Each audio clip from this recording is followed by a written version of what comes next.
Sirach Chapter 37 says, "Every friend says, I too am a friend, but some friends are friends only in name. Is it not a sorrow like that for death itself when a dear friend turns into an enemy? O inclination to evil, why were you formed, to cover the land with deceit? Some companions rejoice in the happiness of a friend, but in times of trouble they are against him. Some companions help a friend for their stomach's sake, yet in battle they will carry his shield. Do not forget a friend during the battle, and do not be unmindful of him when you distribute your spoils. All counselors praise the counsel they give, but some give counsel in their own interest. Be weary of a counselor, and learn first what is his interest.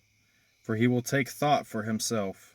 He may cast the lot against you, and tell you, your way is good, and then stand aside to see what happens to you.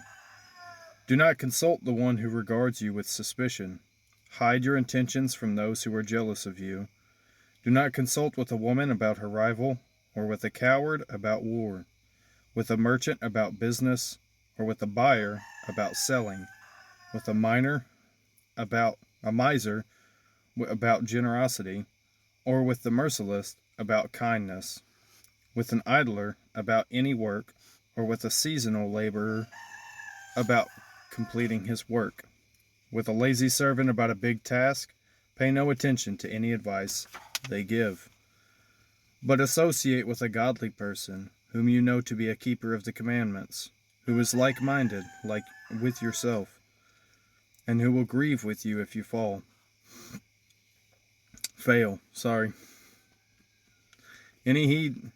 Heed the counsel of your own heart, for no one is more faithful to you than it is.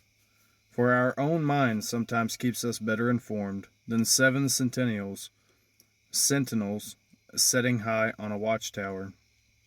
But above all, pray to the Most High, that he may direct your path in truth. Discussion is the beginning of every work, and counsel precedes every undertaking. The mind is the root of all conduct. It sprouts 4 branches, good and evil, life and death, and it is the tongue that continually rules them. Some people may be clever enough to teach many, and yet be useless to themselves. A skillful speaker may be hated, he will be destitute of all food.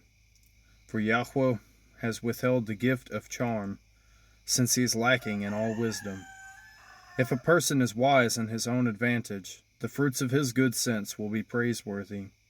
A wise person instructs his own people, and the fruits of his good sense will endure.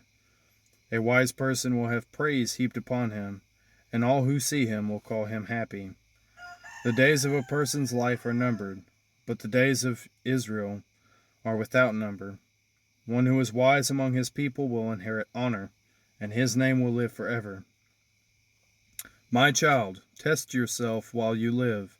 See what is bad for you, and do not give in to it. For not everything is good for everyone, and no one enjoys everything.